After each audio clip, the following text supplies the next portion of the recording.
Okay, today I enter into the debate.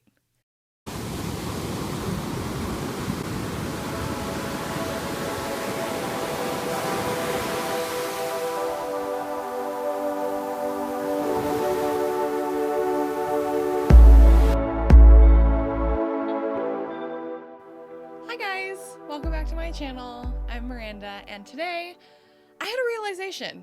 I rewatched the movie Safe Haven. It's a Nicholas Sparks movie. If you haven't seen it, it stars Julianne Hough and Josh Duhamel. Love. And I haven't watched it in a while, mainly because it scares me a little bit. It's an intense movie. It's not just like a lovey-dovey, super happy movie. I was reminded how much I love it. And I watched it because it's on Netflix, but I do own it. And I got to thinking, I remember I didn't like the book as much as I liked the movie, which is not usually the case with me. I usually prefer the book over the movie because there's more detail, you can pack more in, and you get more insight into the characters' minds, not just what you're shown. But in this case, I remembered liking the movie for Safe Haven more than I liked the book. So I used to have the Safe Haven book, but I was so that shows where I did lie. I kept my movie copy of Safe Haven. That's my cat. I kept my movie copy of Safe Haven, but I had my book copy, this book copy, in a box in the trunk of my car, ready to go to Goodwill. And it just so happens that I just hadn't got around to doing that. And so I stopped and I went, I wonder if I still prefer the movie over the book. It's been years since I read this, and I believe I saw the movie. No, I read the book before I saw the movie. Yes. Well, basically the premise is that there's this woman, Katie, and she shows up in the middle of this small town, and nobody really knows like where she's from, what her story is, and she ends up connecting with this single dad, Alex. And it's basically like their love story, and she is a very mysterious character and doesn't want to really delve into her past. And that's about all I remember from the book. I could say more about the movie, but I feel like it'd spoil it. So I'm gonna read, I haven't yet, but I'm gonna reread the book and see if I prefer the book or the movie more, or if they're tied. We're just gonna see. Nicholas Sparks books are very hit or miss with me. I either absolutely love them and they like reach a place inside of me, or I'm like, eh. Like, A Walk to Remember, I prefer the movie by a lot. So we're gonna see whether or not I still like this. I don't even remember, I don't remember reading it. Alright, well, we'll see. Okay, so it's a couple days later. I read it before bed the past couple nights, and I have thoughts. I'm gonna start with what I didn't like about it, just because that's most memorable to me. So, what I didn't like about it, I felt like the connection between Alex and Katie in the book was more forced. I felt like a lot of their scenes were either when she first got to town, they did know each other, she didn't trust him, and it was just awkward. As they got closer, a lot of their scenes were with his kids. And while I understand, like, he has children, that's got to be part of the unit and everything, they did not have a lot of time alone.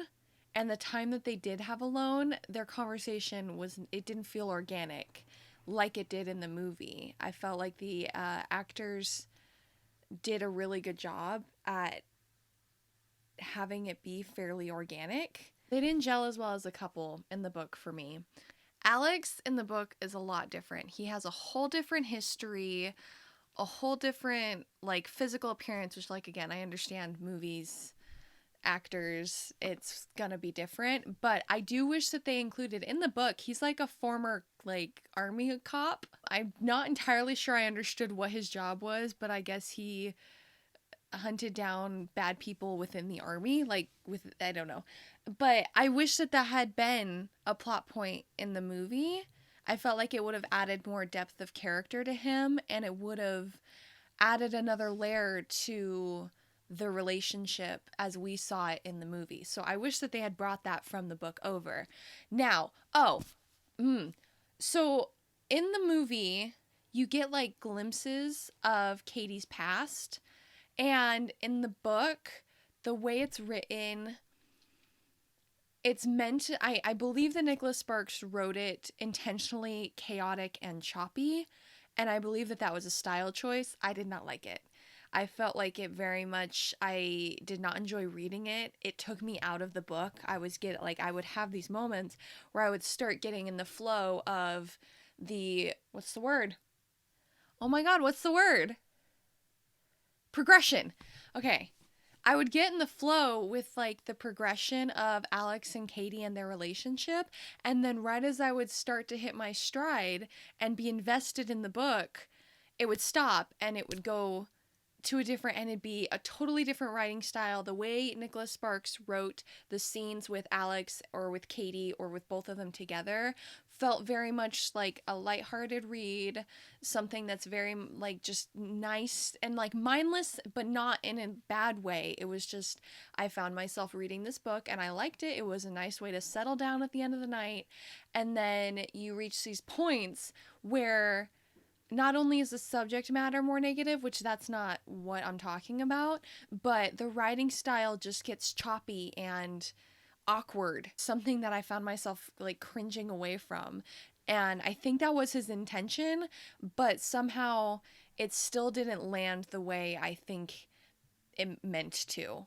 I think I was meant to cringe, but I was cringing like, I don't like this writing, not I don't like what the character's doing.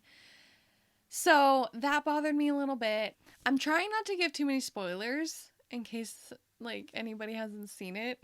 Oh, and the ending. The ending was super, super disappointing. The climax in the book goes on.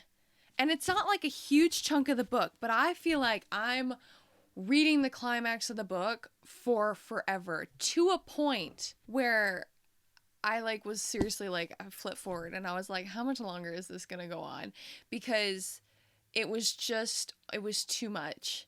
And I thought, and again, like a movie is a little bit easier in that sense, in the fact that it's like it takes an hour and a half to watch a movie versus however long it can take to read a book. Sometimes an hour and a half, usually for me upwards of 2.5 to 3 hours. That's usually for this style of book, that's usually where I land. So I get that it's gonna go on a little bit longer as I'm reading it, not just seeing it happen.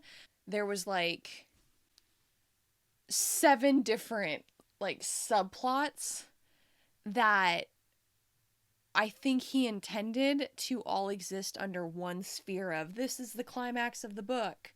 And instead, it just felt like, okay, here's a little conflict. Okay, it's resolved. Okay, here's a conflict. Okay, it's resolved. And it just felt very much like, oh, and then like as the reader, you're like invested, and then you're like, oh, invested, and then like, and it's just, it was too much.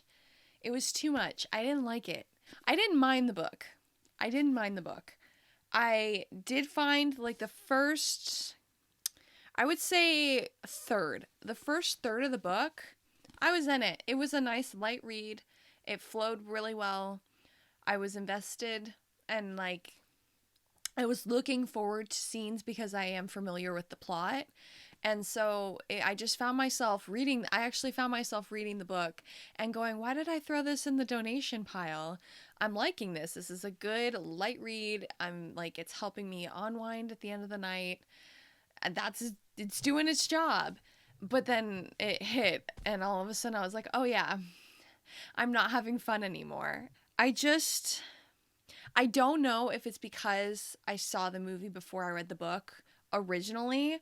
I think that's what happened. I honestly don't remember, but I'm going to assume that that is the case because I think because I saw Josh Duhamel and Julianne Hough's chemistry on screen, I saw the screenplay before I read the book, that my expectations were higher almost because they don't have as much chemistry in the book. There's not as much connection. It doesn't flow as well. The plot points feel very choppy. They don't feel like they flow. And there are moments in the movie, there's like maybe 2 or 3 moments that I remember sitting there going, they could have done that better. They could have transitioned better. They could have worked that into the plot so that it didn't feel like it didn't do that. And There are a couple moments in the movie where it does that, but that's like, I would say 60% of this book is like that, and that takes a lot away from my enjoyment of it. So, in case it wasn't obvious, overall, I do like the movie more than the book. It's interesting though, because it almost feels wrong to do that, because honestly, if you take a step back, or if I take a step back and look at the book and the movie, it's almost entirely two different stories. There are so many details and character development in the book that are left out of the movie, but there's also so much nuance and that intangible thing that the actors brought to the characters, that seeing it versus reading it brought to the plot, that this is very much missing. And so it's almost like six one half dozen to the other, because this is a very different book and than the movie, even style wise. Like, it's very interesting. I don't know when exactly he wrote this. So I just Googled it. The book came out in 2011. The movie came out 2013. So I'm not entirely sure why, to me, this book felt like it was written in like the 90s, style wise, and the movie was made in 2013. I don't know why exactly. I don't know if that's necessarily, because here's the thing also, I have not read a Nicholas Sparks book in a hot minute. And now I almost feel like I need to, like, because I have a couple. I have The Best of Me. That's a great look. And then I have, okay, so I have The Best of Me and The Last Song. I was toying with doing a book and movie comparison with The Last Song, because it's a book that I enjoyed and it's a movie that I liked, respectively. I don't remember liking one more than the other, so I wanted to do that, and I figured, hey, why not? Let's just make the book or movie thing just Nicholas Sparks exclusives. There's enough of them that I could do that. But now I'm even tempted to reread The Best of Me, because I did put this in my top 5 fiction books, and I don't regret that, because at the time that I read this, I was like, it hit and it did affect me, so it stays in the top 5. But I want to reread it now and see if I feel the same odd thing, the same dated style, I guess. And that's not like to throw shade at Nicholas Sparks. He's a talented writer. He creates great worlds and characters that movies can be based off of, that like people can get invested in, and he does it with great talent. And I'm not gonna sit here and be like, I could write a better book, because I'm not going to sit here and say that he's not talented or a good writer, but something about the style of Safe Haven was very old. It felt weird. It didn't resonate the way that the movie did. And I think that that's interesting, considering they were created 2 years apart from each other. The nail in the coffin for me, and why this is going back in the donate pile, was the ending. The ending was very much like, and then this happened, and then this happened, and then they said that, and then this happened. And it was very cold and detached, considering how much you invest in the characters and how much struggle there is in the plot, and how that is a driving force in the plot. To have the ending be so detached from Katie's point of view, to have her feel so cold and have it feel so very deadpan and unemotional, it felt weird. Like, The Best of Me made me cry, and I felt like this had the guts, this had the bare bones to do that, and yet the way it was written, it fell 100% completely flat.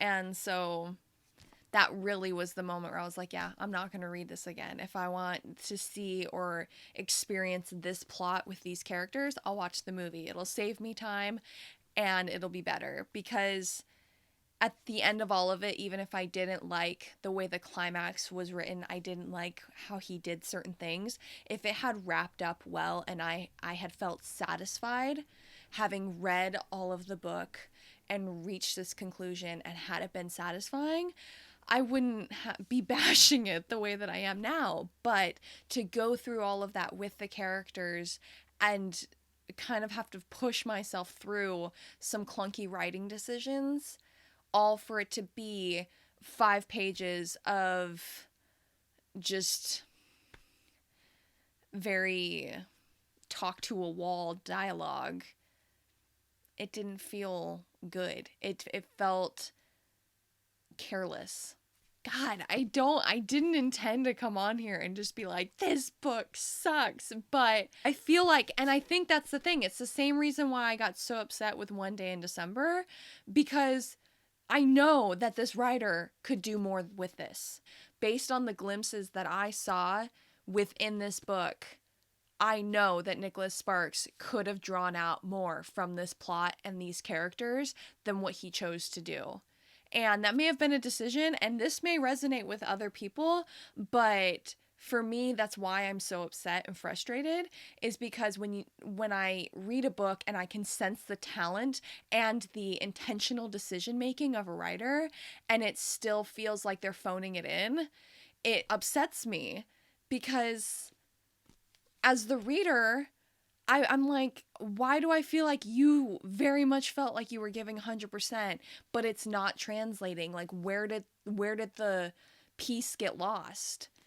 And it frustrates me because there was so much here.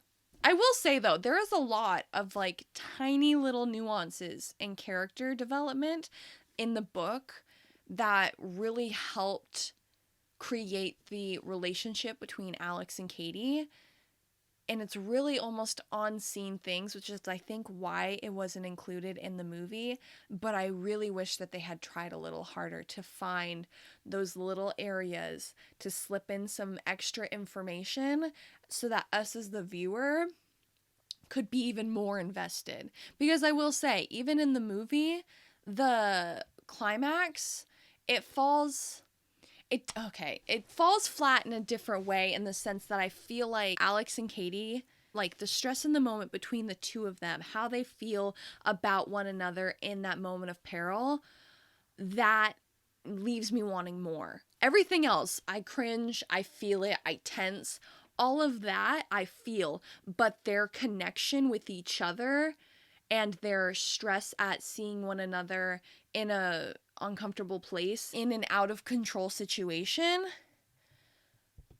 that I wish could have been deeper in the movie. And I think that had they tried or found a way to slip those little bits of information into the screenplay, I think that moment would have had even more impact. Final thoughts. I don't think you can really, in this case, compare the book and the movie fairly. I think that I obviously did compare it, but I think to be fair to both the book and the movie, there's really not too much comparison because there are so many differences. But at the same time, considering the movie was based off this book, I would say that the movie brought great improvements to the plot and the characters that I think make it better than this book. So that's my personal opinion. I really, really, really wish that the last 60% of this book kept up with the first 40% had, because I really feel like there could have been something. Anyways, this is much longer of a rant than I intended for it to be, but those are my thoughts on Safe Haven, book or movie. Final verdict, if I had to choose one, easily it would be the movie.